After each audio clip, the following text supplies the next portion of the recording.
আল্লাহর নবীর অভ্যাস ছিল রাত যদি গভীর হয়ে যেত নবীজি আর মদিনায় যাইতেন না, রাস্তার মধ্যে তাঁবু গেড়ে তিনি সেখানে অবস্থান করতেন। আল্লাহর নবীজি সাহাবায়ে কেরামকে বললেন, সাহাবায়ে কেরাম রাত হয়ে গেল, এখন আমরা আর মদিনায় ফেরত যাব না, আমরা এখানে অবস্থান করব।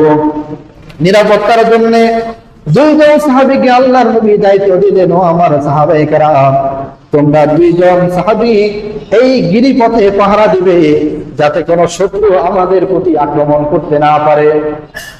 নবী সহ সব সাহাবায়ে কেরাম ঘুমিয়ে গেলেন।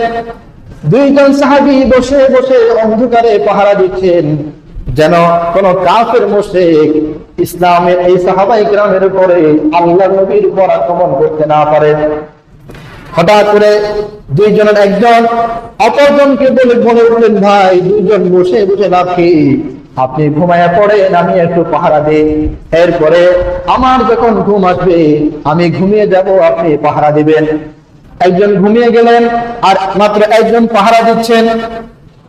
পাহারা দিতে দিতে তিনি বসে আছেন, হঠাৎ করে তিনি ভাবলেন, এইভাবে বসে বসে পাহারা দিয়ে লাভ কি, সময় নষ্ট না করে 2 রাকাত নামাজ পড়ে। আল্লাহর হাবিবের সাহাবী 2 রাকাত নামাজ পড়তেছেন।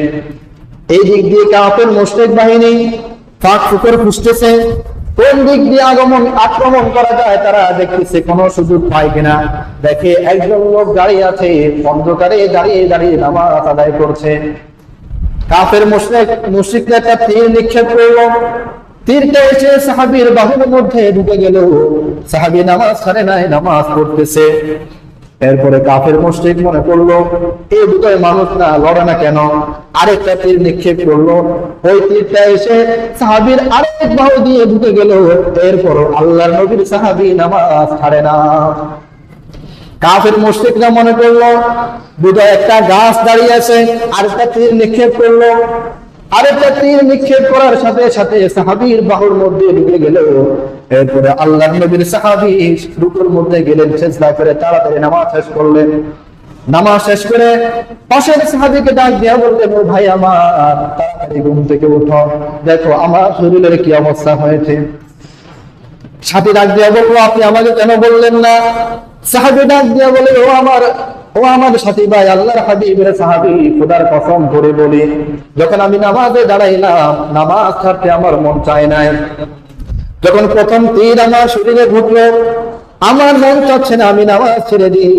দ্বিতীয় তীর যখন আমার শরীরে ঢুকলো আমার মন চায় না, আমি নামাজ ছেড়ে দিই।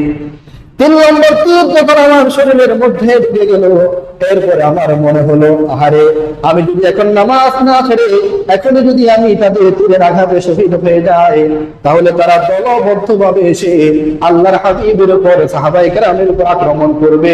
আল্লাহর হাবিবের জান বাঁচানোর জন্য, সাহাবায়ে কেরামের জান বাঁচানোর জন্য আমি তাড়াতাড়ি নামাজ শেষ করেছি।